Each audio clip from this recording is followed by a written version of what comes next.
Hello बच्चों, welcome to our channel. आज हम लोग करने वाले हैं टॉपलिंग को थोड़ा सा आगे बढ़ाते हैं।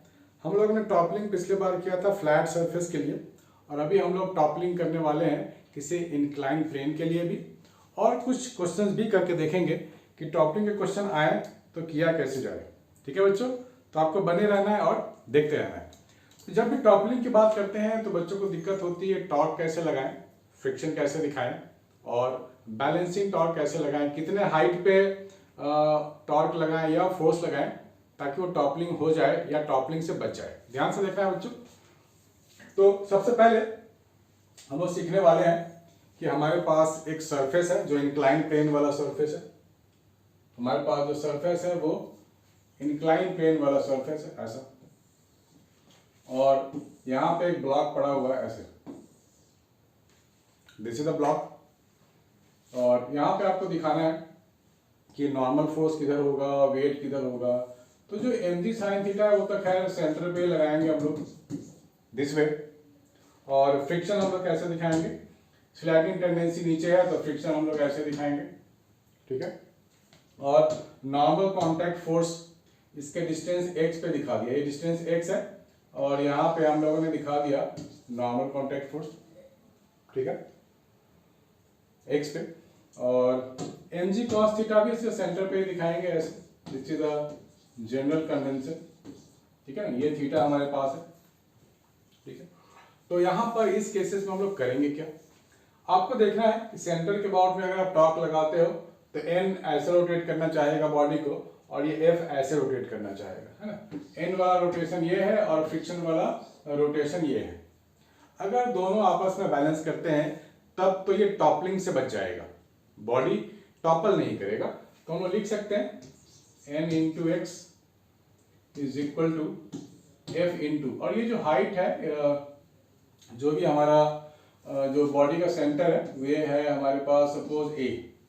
ठीक है, ये हाइट a है, और इसकी जो बॉडी की जो लेंथ है वो b मान लो, ऐसे b मान सकते हैं। तो f इंटू a लिख सकते हैं हम लोग, या फिर जो भी हाइट होगी वो हाइट h ले लेंगे। इस केस में हाइट a है यहां से यहां तक, सेंटर से लेके बॉटम तक। तो ये क्वेश्चन लिख सकते हैं हम लोग। अब इस केस में क्या है कि स्लाइडिंग नहीं हो रही है, स्लाइडिंग इज जीरो, यहां लिखेंगे नो स्लाइडिंग। मतलब ये जो फोर्स लग रहा है mg sin थीटा, ये फ्रिक्शन और mg sin थीटा आपस में बैलेंस्ड है। तो हम लोग यहाँ लिख सकते हैं F is equal to mg sin theta. ठीक है, ये लिख सकते हैं हम लोग। तो और n को क्या लिख सकते हैं, n is equal to what, mg cos theta. n is equal to mg cos of theta. तो n को लिख लेंगे हम लोग mg cos थीटा, और फ्रिक्शन को क्या लिख लेंगे हम लोग, फ्रिक्शन की जो मैक्सिमम वैल्यू वही लेंगे, म्यू इंटू एन ले लेंगे। लेकिन इस केस में म्यू एन नहीं ले सकते क्योंकि मैक्सिमम वैल्यू है वो हमें लेना पड़ेगा mg sin थीटा, क्योंकि ये दोनों आपस में बैलेंस कर रहे हैं। तो f की जगह आप लिख लो mg sin थीटा, ये नहीं ले सकते। अगर मोशन होता, यस अगर मोशन होता तो f is equal to mu n ले सकते थे। तो यहाँ पर हमारे पास है mg sin थीटा, और ये हाइट h है, हाइट h ही ले लो या a ले लो, दैट्स डजंट मैटर।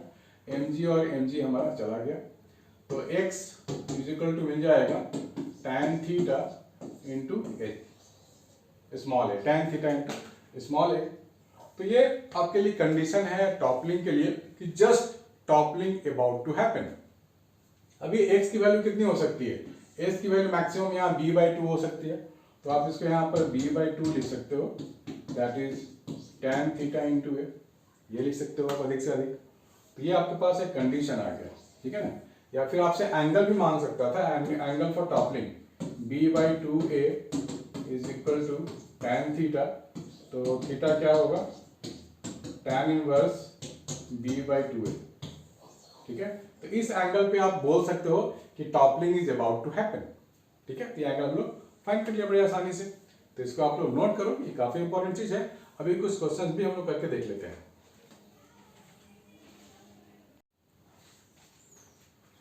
हेलो बच्चों, आज हम लोग करने वाले हैं टॉपलिंग के एक या दो क्वेश्चंस करके देखेंगे जो जेईई मेंस और एडवांस के लिए होते हैं। और नीट वाले बच्चों के लिए भी है, क्योंकि टॉपलिंग तो उनके सिलेबस में भी है। तो नीट वाले बच्चों ध्यान से देखो, ध्यान से सीखो, इनमें से कौन सा क्वेश्चन एग्जाम में आ जाए कुछ कह नहीं सकते। और जो बच्चे बिटसैट के लिए अपेयर हो रहे हैं उनके लिए भी इंपॉर्टेंट है। तो हमने थ्योरी में पहले कर चुके हैं फ्लैट सरफेस पे टॉपलिंग का कंडीशंस क्या होगा, और किसी इंक्लाइन प्लेन पे कोई ब्लॉक रखा है तो उस केस में टॉपलिंग का कंडीशन क्या होगा। तो आइए देखते हैं इस क्वेश्चन में हमें क्या सीखने को मिलता है, टॉपलिंग के बारे में और क्या जानकारी हमारे को मिलती है और कैसे क्वेश्चंस लिखते हैं। ये क्वेश्चन है आपके सामने, हॉरिजॉन्टल फोर्स F लगाया गया है to a homogeneous rectangular block of mass M। सारा डाटा आपके सामने, डायग्राम आपके सामने है।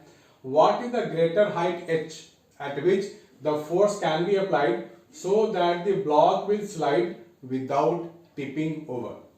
यानी कि जस्ट आपको स्लाइडिंग करवानी है और यहाँ पर टॉपिंग यानी कि जो टिपिंग है यानी कि जो रोल ओवर है उसको अवॉइड करना है, रोल होने से बचाना है बॉडी को।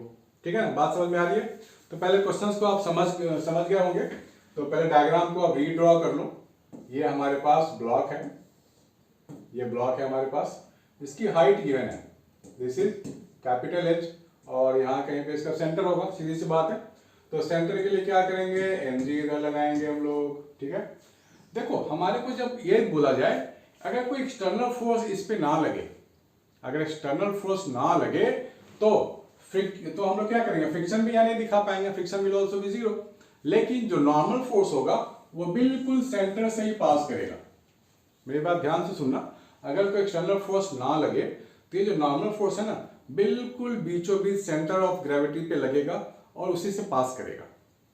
लेकिन जब एक्सटर्नल फोर्स लगने लगे तो नॉर्मल जो फोर्स होता है वो along the force, along the external force shift करता है, नॉर्मल शिफ्ट करता है अलोंग द अप्लाइड फोर्स। अगर मैं कहूं यहां पर, अगर मैं यहां पे कहूं कि ये अप्लाइड फोर्स है एट सम हाइट h, तो नॉर्मल रिएक्शन इधर शिफ्ट करेगा।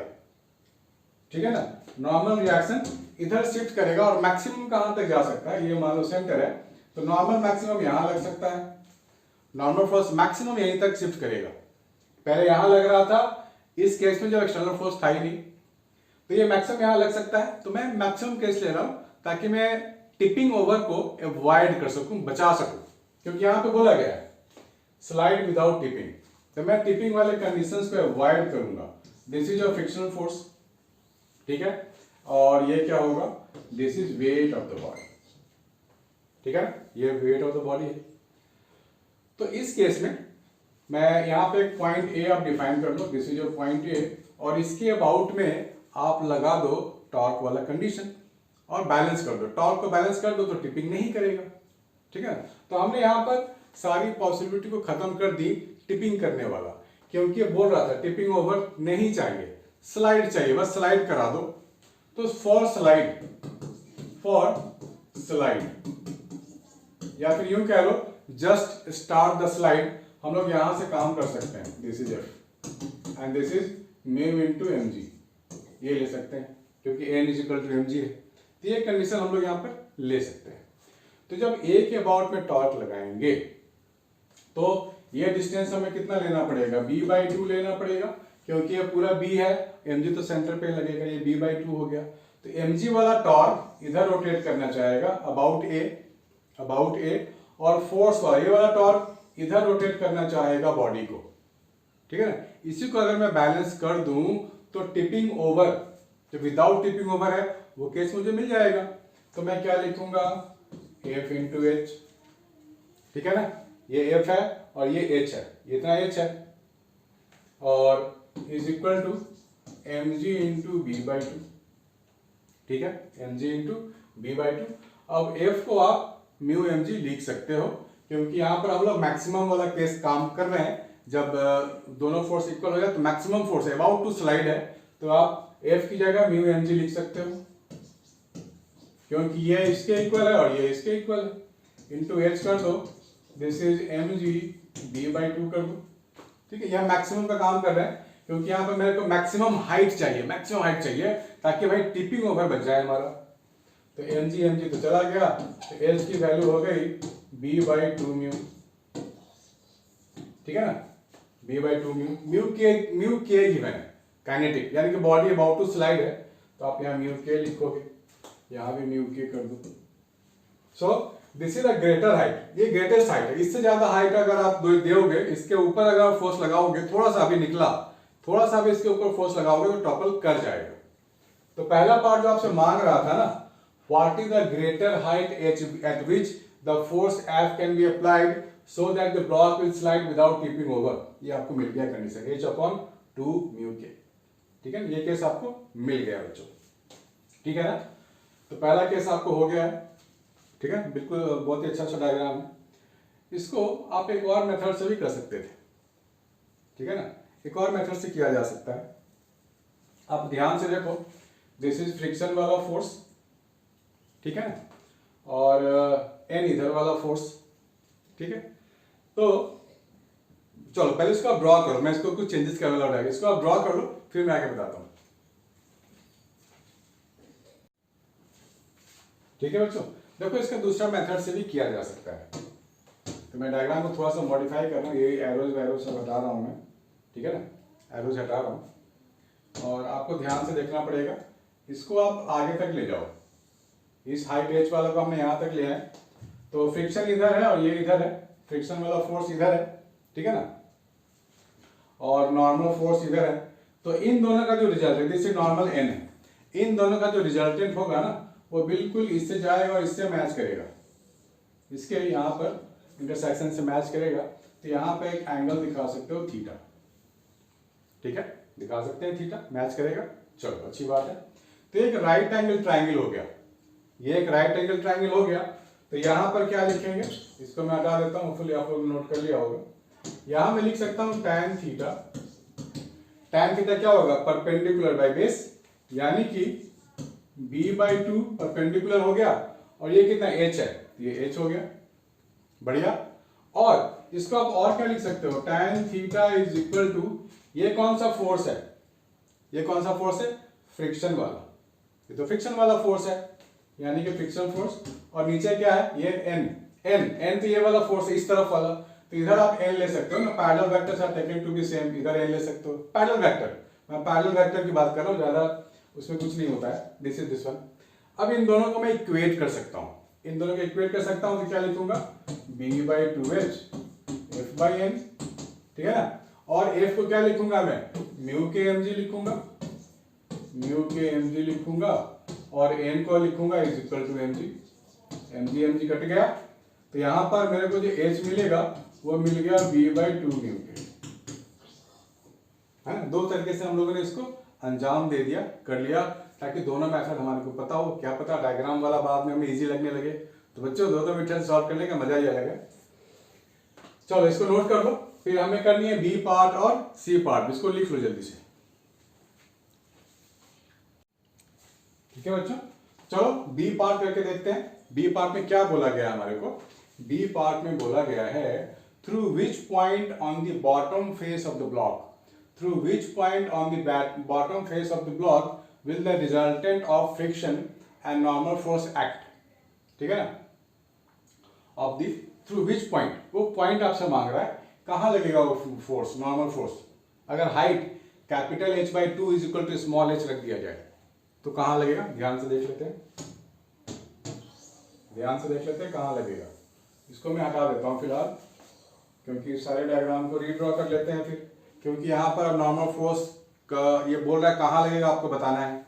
तो आप क्या करोगे, पहले डायग्राम ड्रॉ करोगे, तो आप रीड्रॉ कर लो पूरा, ये ऐसे रीड्रॉ कर लो, this is F, this is यहां कहीं पे सेंटर ले लो, ठीक है ना।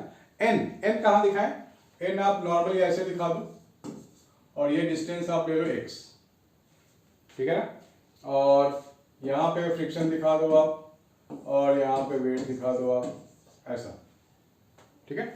चलो ओके,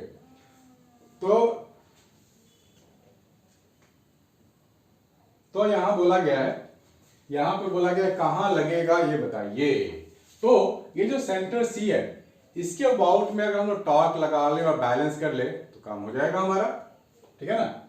थ्रू विच पॉइंट, यानी कि x के लिए जानकारी आपसे मांग रहा है, कहां लगेगा x, इतने डिस्टेंस पे n लगेगा, ये हम लोग को बताना है। तो अगर सी के अबाउट में टॉर्क लोगे तो एन वाला इधर रोटेट करना चाहेगा और फ्रिक्शन वाला इधर रोटेट करना चाहेगा, ठीक है ना। सी के अबाउट में टॉर्क ले रहे हैं हम लोग, ले लें, ठीक है।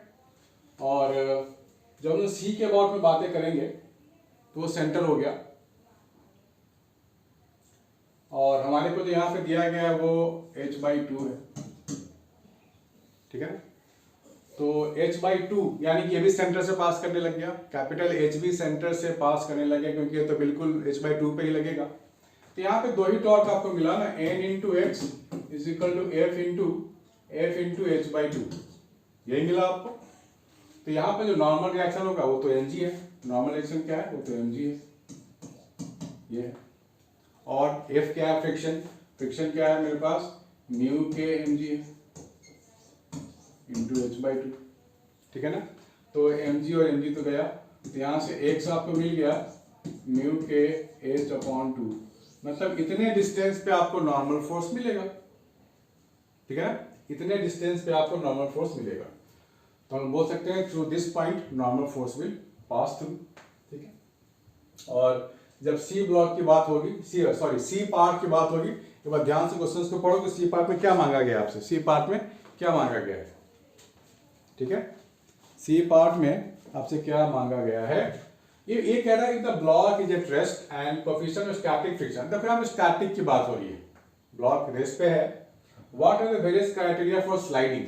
देखो स्लाइडिंग को जब स्टार्ट करना होता है, स्लाइडिंग को जब स्टार्ट करना होता है तो हम ये कंडीशन ले लेते हैं, ठीक है ना, म्यू mg, ये कंडीशन ले सकते हैं ना, मैक्सिमम फ्रिक्शन लगेगा, यानी कि उससे थोड़ा सा भी अगर फोर्स आगे बढ़ा तो स्लाइडिंग कंडीशन आपका स्टार्ट है। तो ये स्लाइडिंग कंडीशन हो गया। टिपिंग ऑकर्स, अब टिपिंग ऑकर्स के लिए हमने पहले पार्ट में निकाल रखा था, टिपिंग ऑकर्स के लिए हम लोग निकाला तो था b/2h ऐसा कुछ, सॉरी b/2 म्यू के, है ना, b/2 म्यू के, this is your h max, ये था टिपिंग कंडीशन जो हम लोगों ने पहले पार्ट में कर लिया, ठीक है। इससे थोड़ा सा भी, ये मैक्सिमम है टिपिंग नहीं होने के लिए, इसके बाद टिपिंग होने ही वाला है। आप यूं कह लो, ये जो हाइट है ना b/2 के, ये जो स्मॉल h की वैल्यू है b/2 के, ये बाउंड्री क्रिटिकल कंडीशन है, थोड़ा सा भी से ज्यादा हुआ h की वैल्यू तो टिपिंग हो जाएगा, ठीक है बच्चों। तो इस डिस्कशन को आज यही खत्म करते हैं। आपको पसंद आया हो तो लाइक कमेंट शेयर जरूर करना, क्योंकि ऐसे ऐसे वीडियोस में और भी लाने वाला हूँ आगे, जो आपके लिए जेई के लिए, नीट के लिए, रिसर्च के लिए बहुत हेल्पफुल होने वाले हैं। तो बच्चों अगर आपने सब्सक्राइब नहीं किया है तो बेल बटन के साथ सब्सक्राइब कीजिए, आपको डेली अपडेट्स मिलते रहेंगे। बाय बच्चों, मिलते हैं नेक्स्ट वीडियो में, टेक केयर।